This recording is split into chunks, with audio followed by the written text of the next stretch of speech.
Kita pasti sangat familiar dengan benda satu ini. Kaca merupakan bagian penting dari dunia modern saat ini.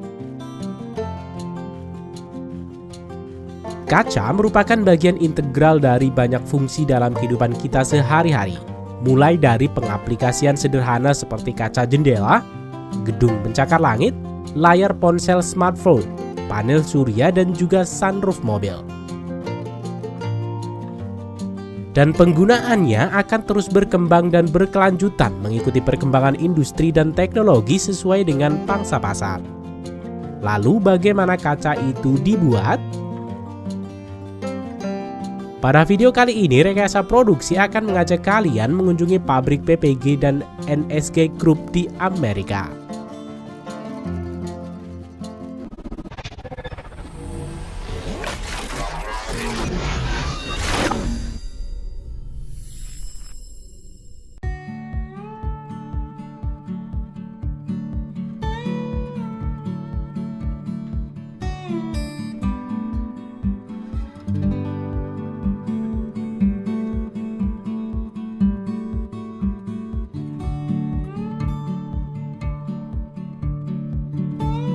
Kaca sendiri sebenarnya dihasilkan dari kombinasi sempurna antara pasir, gypsum, debu soda, batu kapur, dan dolomit. Pada video kali ini, kita akan melihat proses pembuatan kaca float atau kaca apung, atau lebih dikenal dengan kaca datar, inlaid, yang diproduksi di pabrik.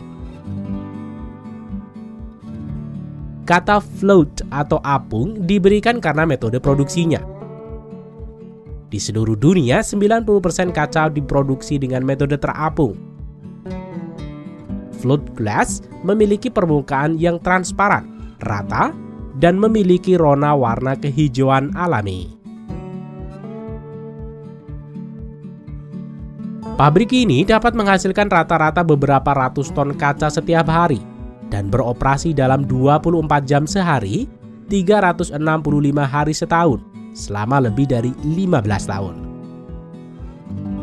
Ada sekitar 450 garis float glass di seluruh dunia yang memproduksi lebih dari 1 juta ton float glass setiap tahun.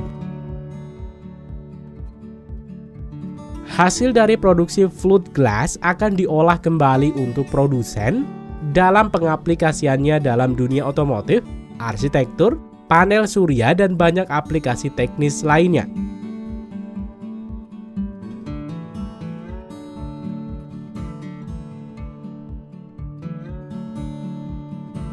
Bahan dasar pembuatan kaca menggunakan beberapa bahan baku yang paling melimpah di bumi.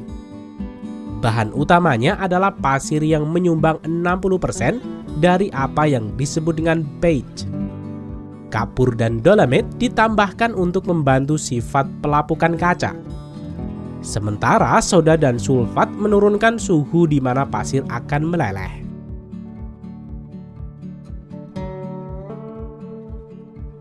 Selain itu, kaca itu sendiri juga merupakan bahan penting. Pecahan kaca yang disebut dengan cullet diambil dari proses manufaktur sebelumnya dan kemudian dihancurkan sebelum ditambahkan ke batch.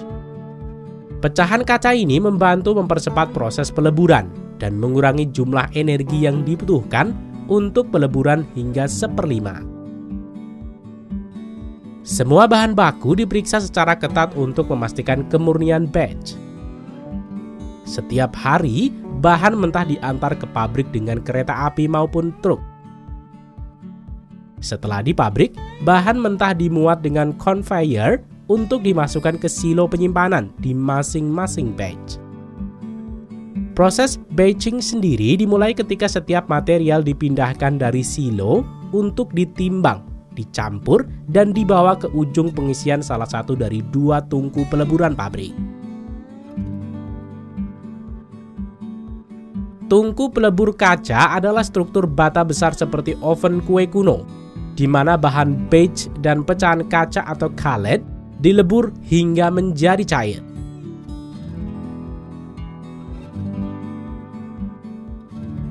Pasir yang merupakan bahan utama dalam pembuatan kaca sebenarnya tidak dapat meleleh sebelum mencapai suhu 1648 derajat Celcius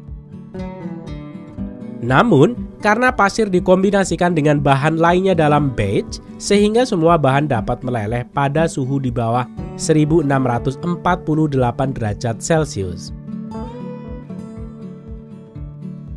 Saat bahan batch memasuki tungku, udara panas dialirkan ke dalam tungku dengan kipas besar dan bergabung dengan aliran gas alam. Sehingga menghasilkan semburan api bagaikan obor yang dapat melelehkan batch hanya dalam hitungan menit. Setelah batch benar-benar meleleh, proses vining dimulai. Proses ini memungkinkan gelembung yang terbentuk selama proses peleburan naik ke permukaan kaca dan keluar ke atmosfer tungku.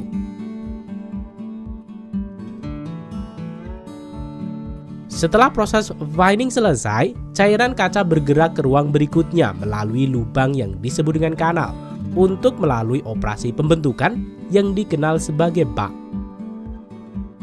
Proses ini didasarkan pada fakta bahwa cairan kaca mengapung saat mengeras di atas wadah timah cair. Roda bergigi yang disebut mesin peregang digunakan untuk mengatur ketebalan dan lebar pita kaca. Selain itu, elemen pemanas yang terletak di atas mesin peregangan juga mengontrol ketebalan kaca saat cairan kaca bergerak melalui bak menuju ke pintu keluar.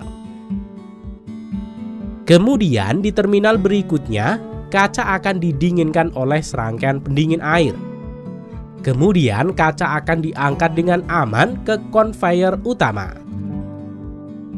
Ketika kaca pertama kali keluar dari bak pendingin ke ruang Leer pada konveyor utama, kaca ini telah didinginkan hingga sekitar 537 derajat Celcius. Kemudian di ruang Leer, kaca akan didinginkan lebih lanjut pada kecepatan yang terkendali untuk memastikan bahwa tekanan yang tepat dimasukkan ke dalam kaca untuk membuatnya terpotong dengan baik. Setelah pendinginan, kaca keluar dari ruang Leer pada suhu sekitar 176 derajat Celcius.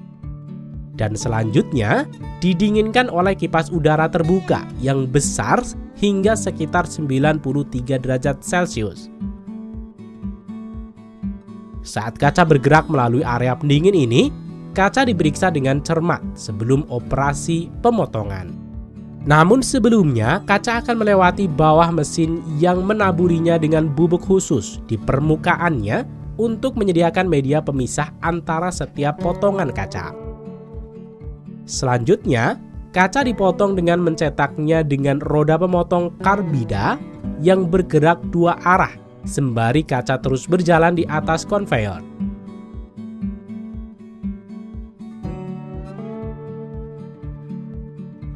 Kemudian ketika kaca masuk di atas roller yang bertindak sebagai titik tumpu, tegangan akan diaplikasikan dan kaca akan terpotong.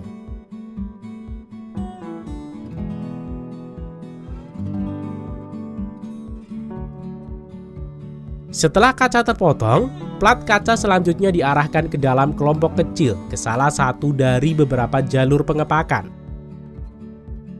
Kaca dipindahkan dari konveyor jalur utama ke jalur pengepakan otomatis melalui konveyor gulung.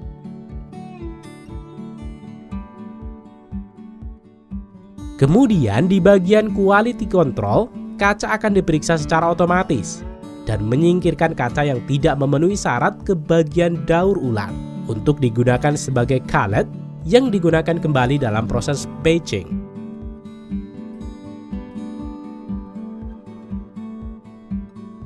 Akhirnya kaca dikirim ke sistem VDM otomatis.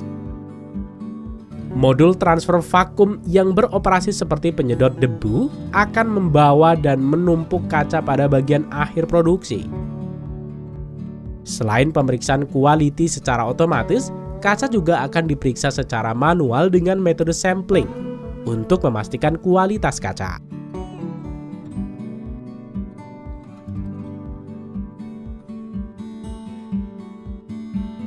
Dan akhirnya wadah disegel dan dipindahkan ke pengiriman untuk diantar ke para konsumen di seluruh dunia.